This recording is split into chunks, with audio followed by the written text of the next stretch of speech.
When I was 13, my parents sent me to St. Edric's boarding school. The place looked ancient, all ivy-covered stone and long, dark hallways, even though everyone swore it was only 60 years old. My roommate was a boy named Nolan.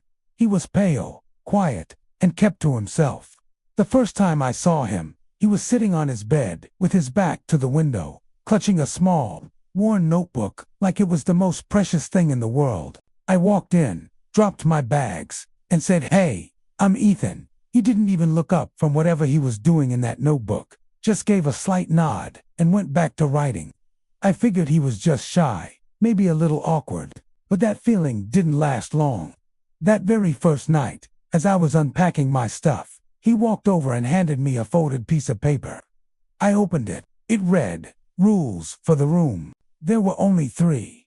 No salt, no mirrors after dark, never sleep facing the window. That was it. No explanation. I let out a little laugh. "What's this?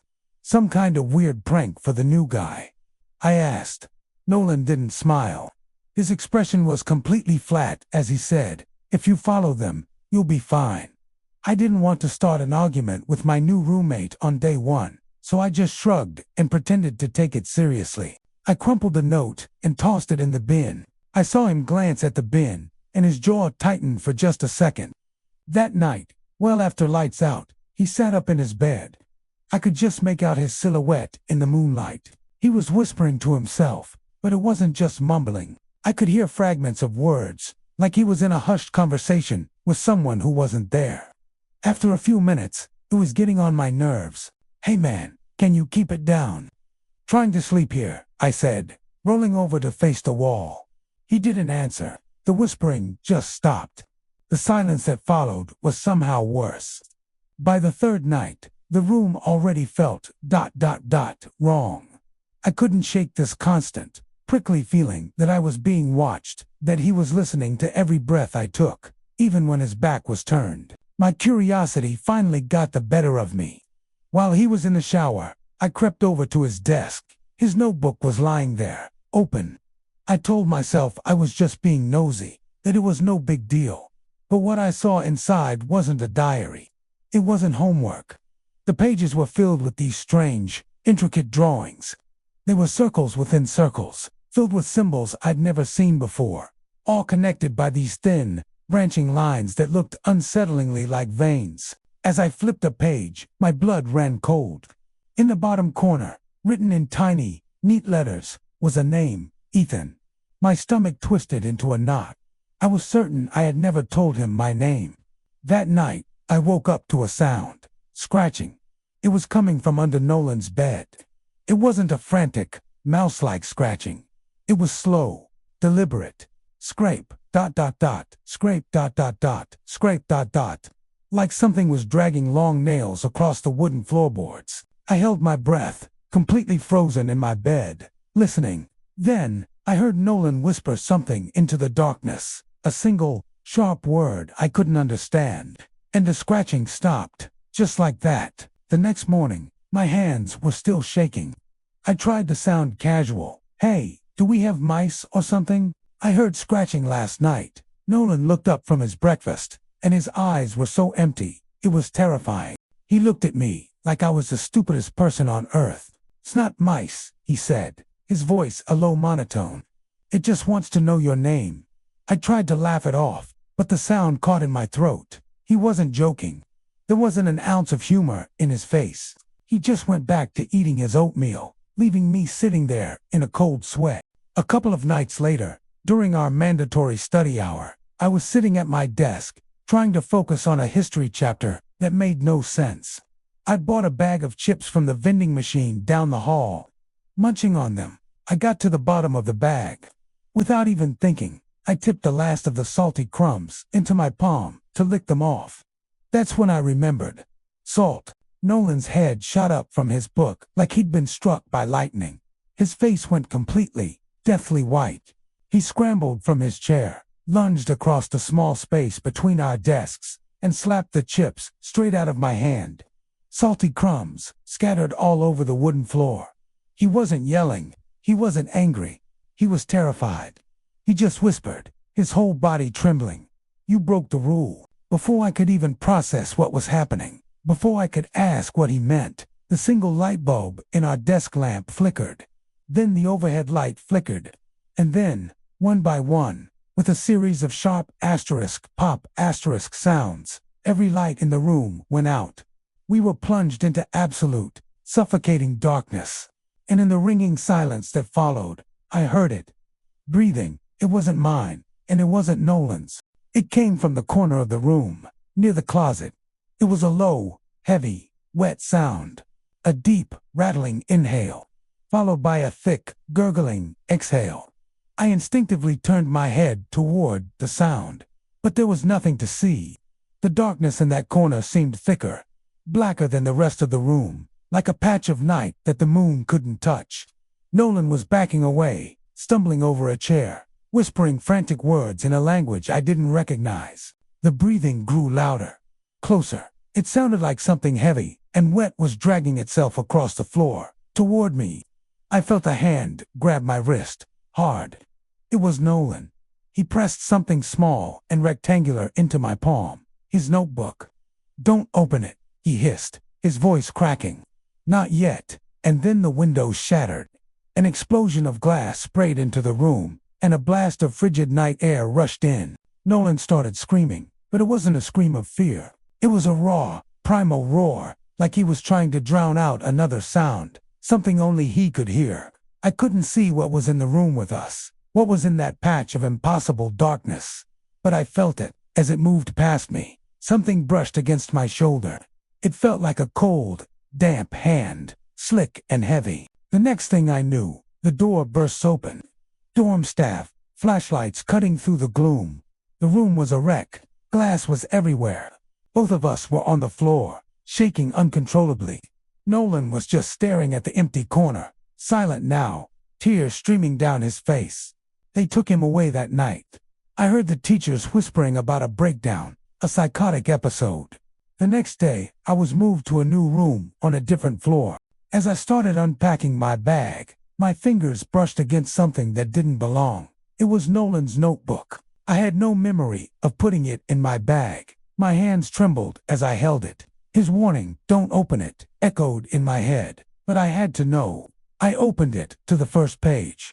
Most of it was blank, except for a single sentence, written in that same tiny, precise handwriting I'd seen before. "It knows your name now. When I was 12, my parents used to send me to my grandparents' house every summer. It sat on a lonely hill in Vermont, surrounded by tall grass and empty fields. The house was old, 3 stories tall, and full of that quiet smell of dust and wood. The attic had been turned into a bedroom decades ago, and that was where I slept. The ceiling sloped down low on both sides, and one small window looked straight into the woods behind the house. My grandma told me stories about the house when I was little. She said my dad used to sleep in the attic too, back when he was a kid. She never said why he stopped. I only found out later that he refused to visit after dark. The first few nights were peaceful. The only sounds were the crickets outside and the ticking of the old hallway clock. But one night, I woke to a faint creaking noise. It came from the staircase that led up to the attic. Soft, slow steps. Someone was coming up, trying to be quiet. I thought it was my grandma checking on me. I turned off my flashlight, pulled the blanket over my face, and waited. The door handle moved. It twisted once, then again, and opened just enough to let a sliver of moonlight through. I stayed completely still. After a few seconds, the door closed again, without a sound. The next morning, I asked my grandma if she'd come up during the night. She looked confused and said she hadn't. My grandpa laughed and said the old house liked to stretch its legs. I wanted to believe him, but I remembered the handle turning. Houses don't do that. The following night, I left my flashlight on. I thought if the room stayed bright, I'd be able to sleep without worrying. But sometime after midnight, the bulb flickered and went out. I sat up and reached for the switch, but before I could touch it, I heard whispering. Someone was saying my name. It came from the air vent near the floor. I leaned down and listened. The voice was low and hoarse, like it was coming through static. "Claire," it said, stretching the word out like a sigh. I stumbled back and pressed against the wall. I didn't sleep that night. When the sun rose, I shoved a towel into the vent. I told myself it was just the wind. 2 nights later, I saw handprints on the inside of the attic window. 5 long streaks pressed into the glass from the inside, like someone had been standing there watching the woods. I wiped them off, but when I checked again before bed, they were back, this time higher up, almost at the top of the window. I told my grandparents. My grandpa went upstairs to check. He said there was nothing there, just my fingerprints. But I knew what I had seen, and I decided to set up my old camcorder to prove it. I balanced it on a shelf, facing the window, before going to bed. The red light blinked softly in the dark. I lay there, pretending to sleep. At some point during the night, I must have actually drifted off. When I woke, it was still dark, but something was different. The door to the attic was open wider than before. I couldn't hear footsteps, but I could feel the air moving, as if someone had just walked by. The next morning, I checked the footage. The tape was blank for the first few hours. Then, around 2:30, the screen flickered. Something stepped into view, just a shape at first, darker than the rest of the room. It stopped in front of the window. For a moment, I thought I was watching myself sleep, but the figure was taller, its shoulders uneven. It pressed one hand against the glass, then turned toward the camera.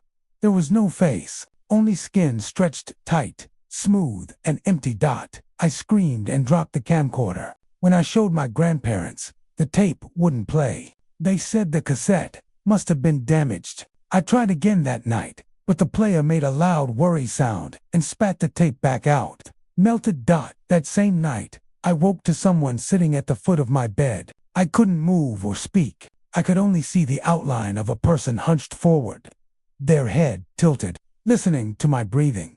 They whispered something too low for me to hear.